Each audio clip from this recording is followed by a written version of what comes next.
प्यारे दोस्तों, नेपाल की काठमांडू घाटी प्राचीन सभ्यता का काफी महत्वपूर्ण हिस्सा रही है। पहले इसका नाम था गोरखा साम्राज्य, लेकिन 18वीं सदी में ये नेपाल बन गया। भारत और चीन जैसे ताकतवर देशों के बीच होने के बावजूद नेपाल ने हमेशा अपनी स्वतंत्र पहचान को बचा कर रखा। नेपाल पहाड़ों से ढका हुआ बेहद खूबसूरत देश है। ये कभी बर्फ की चादर ओढ़ लेता है तो कभी बारिश की फुहारों से सज जाता है। कहीं नेपाल बागों से गुलजार हो जाता है तो कहीं धूप से रोशन। नेपाल में हर मौसम का मजा लिया जा सकता है। नेपाल की प्राकृतिक सुंदरता टूरिस्ट को आकर्षित करती है। अगर आप घूमने की प्लानिंग कर रहे हैं तो अपनी विश लिस्ट में नेपाल को शामिल कर लीजिए। हिमालय की पहाड़ियों से घिरा ये देश प्राकृतिक सुंदरता के साथ साथ संस्कृति और सभ्यता को देखने की नई नजर देगा। तो आइए दोस्तों, अब इस वीडियो में आगे बढ़ते हैं, लेकिन उससे पहले आपसे एक छोटी सी रिक्वेस्ट थी कि इस वीडियो को लाइक करके चैनल को सब्सक्राइब जरूर कर लें। दोस्तों, हम सभी अपना स्वतंत्रता दिवस बेहद ही हर्षोल्लास के साथ मनाते हैं, लेकिन नेपाल एक ऐसा देश है जहां पर स्वतंत्रता दिवस नहीं मनाया जाता।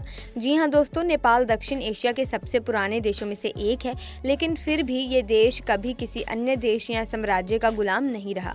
ऐसे में जब इस पर कब्जा ही नहीं हुआ तो आज़ादी का कोई सवाल ही नहीं रहा, इसीलिए वहाँ पर स्वतंत्रता दिवस भी नहीं मनाया जाता। लेकिन हाँ, इस देश में 20 सितंबर को राष्ट्रीय संविधान दिवस मनाया जाता है। नेपाल जिससे हमारे देश की एक ऐसी हमजोली है कि हम वहाँ बिना किसी वीज़ा पासपोर्ट के चक्कर मार आते हैं।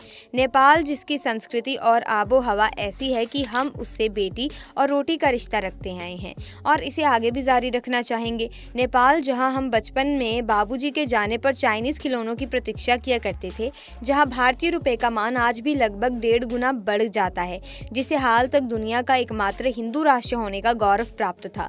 नेपाल दुनिया के उन देशों में से है जहाँ वैश्वीकरण या आधुनिकता ने संस्कृति को प्रभावित नहीं किया।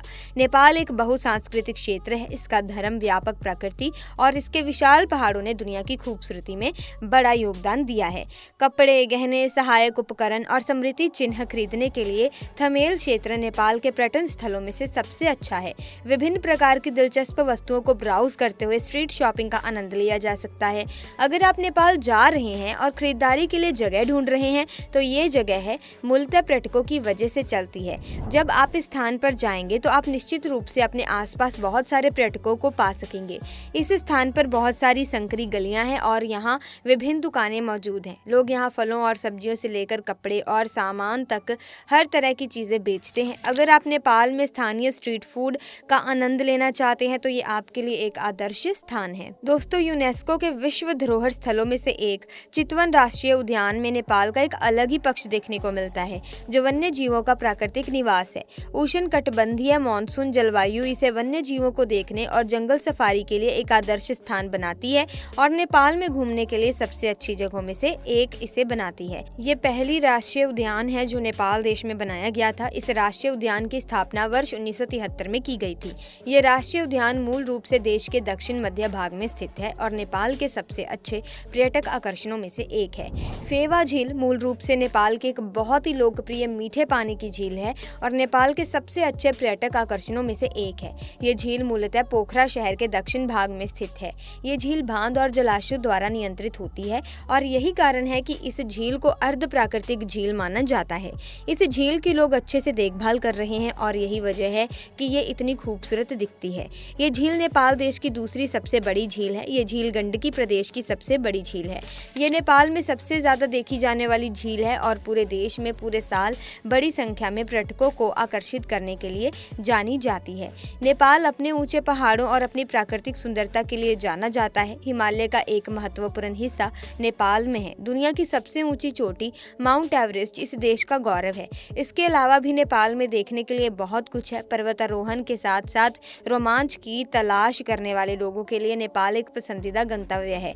लेकिन क्या आपको नेपाल के सबसे प्रसिद्ध पर्यटन स्थलों के बारे में पता है? आइए जानते हैं नेपाल के पर्यटन स्थलों के बारे में, ताकि जब आप नेपाल जाएं तो कोई भी खास दार्शनिक स्थल आपसे छूटे नहीं। सबसे पहले नंबर पर है महेंद्र गुफा। महेंद्र गुफा पोखरा के उत्तर में स्थित है। सबसे प्रसिद्ध प्राकृतिक पर्यटन स्थलों में से एक नेपाल है। इसमें एक अंधेरी और गुफानुमा गुफा है। गुफा सुरमय संरचना इसे फोटोग्राफी के लिए एक बेहतरीन स्थान बनाती है। ये गुफा मूल रूप से पोखरा जिले के पास स्थित है, जो कास्की जिले में है। चूना पत्थर से निर्मित ये नेपाल में देखने के लिए सबसे लुभावनी जगहों में से एक है। इस प्रकार की गुफा प्रकृति में बहुत दुर्लभ है और यही कारण है कि पूरे वर्ष बड़ी संख्या में पर्यटकों को आकर्षित करती है। इस गुफा के अंदर भगवान शिव की एक मूर्ति भी है। नंबर 2, पशुपतिनाथ मंदिर। नेपाल के सबसे पुराने, सबसे प्रसिद्ध और पवित्र मंदिरों में से एक पशुपतिनाथ मंदिर नेपाल की राजधानी काठमांडू के किनारे पर स्थित है। नेपाल के पूज्य देवता भगवान पशुपतिनाथ, जिन्हें भगवान शिव के नाम से भी जाना जाता है, इन्हें समर्पित किया जाता है। इस मंदिर के करीब बागमती नदी बहती है। कट्टर हिंदू अनुयायी दिव्य देवता का आशीर्वाद प्राप्त करने के लिए नेपाल के सबसे प्रतिष्ठित पर्यटन स्थलों में से एक पर जाते हैं। ये नेपाल में सबसे अधिक अनुशंसित पर्यटन स्थलों में से एक है। ये उन मंदिरों में से एक है जिसे यूनेस्को के विश्व धरोहर स्थलों की सूची में शामिल किया गया है। नंबर 3, लुम्बिनी। भगवान बुद्ध की जन्म स्थली लुम्बिनी नेपाल के प्रसिद्ध पर्यटन स्थलों में से एक है। कपिलवस्ता क्षेत्र में स्थित शहर का शांतिपूर्ण माहौल ध्यान के लिए बिल्कुल उपयुक्त है। बौद्ध वास्तुकला के अनुसार बने मंदिरों और स्मारकों की अत्यधिक प्रशंसा की जाती है। ऐसा माना जाता है कि भगवान शिव का जन्म 623 ईसा पूर्व लुम्बिनी में हुआ था, जो मूल रूप से नेपाल के दक्षिण भाग में है। बहुत सारे लोग केवल लुम्बिनी देखने के लिए नेपाल जाते हैं। ऐसा कहा जाता है कि बौद्ध धर्म को मानने वाले लोगों के लिए लुम्बिनी दुनिया भर में सबसे पवित्र स्थानों में से एक है। नंबर 4, भक्तपुर। वास्तुकला व हिंदू मंदिरों के लिए ये जगह प्रसिद्ध है। आपको यहाँ बहुत से मंदिर दिखेंगे जो अपनी कला व वास्तुकला का प्रदर्शन करते दिखेंगे। भक्तपुर दरबार स्क्वायर आकर्षक मूर्तियाँ व कलात्मकता के विश्व प्रसिद्ध है। यहाँ खरीदारों की भी बहुत भीड़ लगी रहती है। नेपाल की कुछ यादगार वस्तुएं, मिट्टी की बनी चीजें, कठपुतली, हस्तशिल्प आदि चीजों की दुकानों पर ऐसी भीड़ लगी रहती है जैसे मधुमक्खी के छत्ते के पास मक्खियों की लाइन लगी रहना। आपके लिए किसी एक वस्तु को चुनना कठिन होगा। इसी के साथ नंबर 5, सागरमाथा नेशनल पार्क। दोस्तों, 1148 वर्ग किलोमीटर में फैली इस जगह पर विश्व की सबसे ऊंची पर्वत चोटी माउंट एवरेस्ट स्थित है और इसके अलावा कई अन्य चोटियां हैं जैसे लहोत्सो, चो ओयू, थमसैरकू, नुपुत्से, अमाडबलम व पुमोरी। पहाड़ों के सुंदर नज़ारे के साथ ही साथ यहाँ बहुत से पेड़ पौधे व जीव जंतु का वास भी है। स्नो लेपर्ड यहाँ का मुख्य आकर्षण है। प्राकृतिक वातावरण की पूरी घुट्टी आपको यहाँ आकर मिल जाएगी। ये स्थान मुख्य रूप से ट्रैकिंग के और अद्भुत नज़ारों के पर्यटकों के बीच मशहूर है। नंबर 6, पोखरा। फेवा झील के पास बसा पोखरा नेपाल का सबसे चर्चित पर्यटक स्थल है।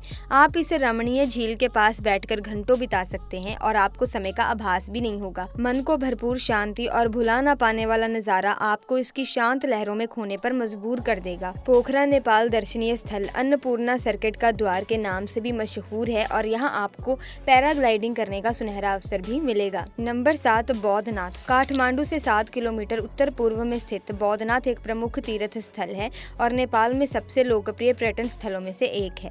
स्थानीय साथ ही तिब्बती तीर्थयात्री ध्यान के लिए इस आध्यात्मिक स्थान पर आते हैं। इस मंदिर का मुख्य आकर्षण इसका भव्य स्तूप है जो दूर दूर से बड़ी संख्या में आगंतुकों को आकर्षित करता है। ये नेपाल का सबसे बड़ा गोलाकार स्तूप है। बौद्धनाथ को खासा चैत्य के नाम से भी जाना जाता है। ये स्थान बाहरी इलाके में है और इसमें एक विशाल मंडल है जो पूरे नेपाल में सबसे बड़े गोलाकार स्तूपों में से एक बनाने के लिए जाना जाता है। नंबर 8, काठमांडू। नेपाल की राजधानी व पर्यटकों की प्रसिद्ध जगह जहां आकर आप माउंट एवरेस्ट का अलौकिक नज़ारा देख पाएंगे। यहाँ आपको ट्रैकिंग से संबंधी आवश्यक वस्तुएं भी मिल जाएंगी। ये जगह सिर्फ रोमांचक कार्यों के लिए ही नहीं बल्कि धार्मिक यात्रियों के लिए भी है, क्योंकि यहाँ हिंदू मंदिर पशुपतिनाथ, बौद्धों का बौद्धनाथ व स्वभूनाथ है। यहाँ आकर आप नेपाल का पारंपरिक स्वादिष्ट भोजन भी चख सकते हैं। नंबर 9, नगरकोट। क्या आप हिमालय के नज़ारे का लुत्फ उठाना चाहते हैं? यदि हाँ, तो ये अद्भुत जगह आप ही के लिए बनी है। यहाँ से आप हिमालय को समय दर समय बदलते देख सकते हैं। अपने होटल के कमरे की खिड़कियों से आप इससे आंखें चार कर सकते हैं। यात्री इस अतुल्य दृश्य को देखने के लिए दूर दराज से यहाँ आते हैं। सूर्योदय व सूर्यास्त के दृश्य का दीदार भी यहाँ से बखूबी किया जा सकता है। नेपाल के दर्शनीय स्थल में इसका नाम सबसे ऊपर आता है। इसी के साथ आज की वीडियो में बस इतना ही। उम्मीद करती हूँ कि ये वीडियो आपको बेहद अच्छी लगी होगी, इंटरेस्टिंग लगी होगी।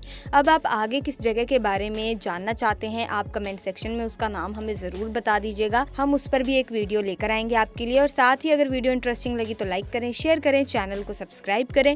Thanks for watching.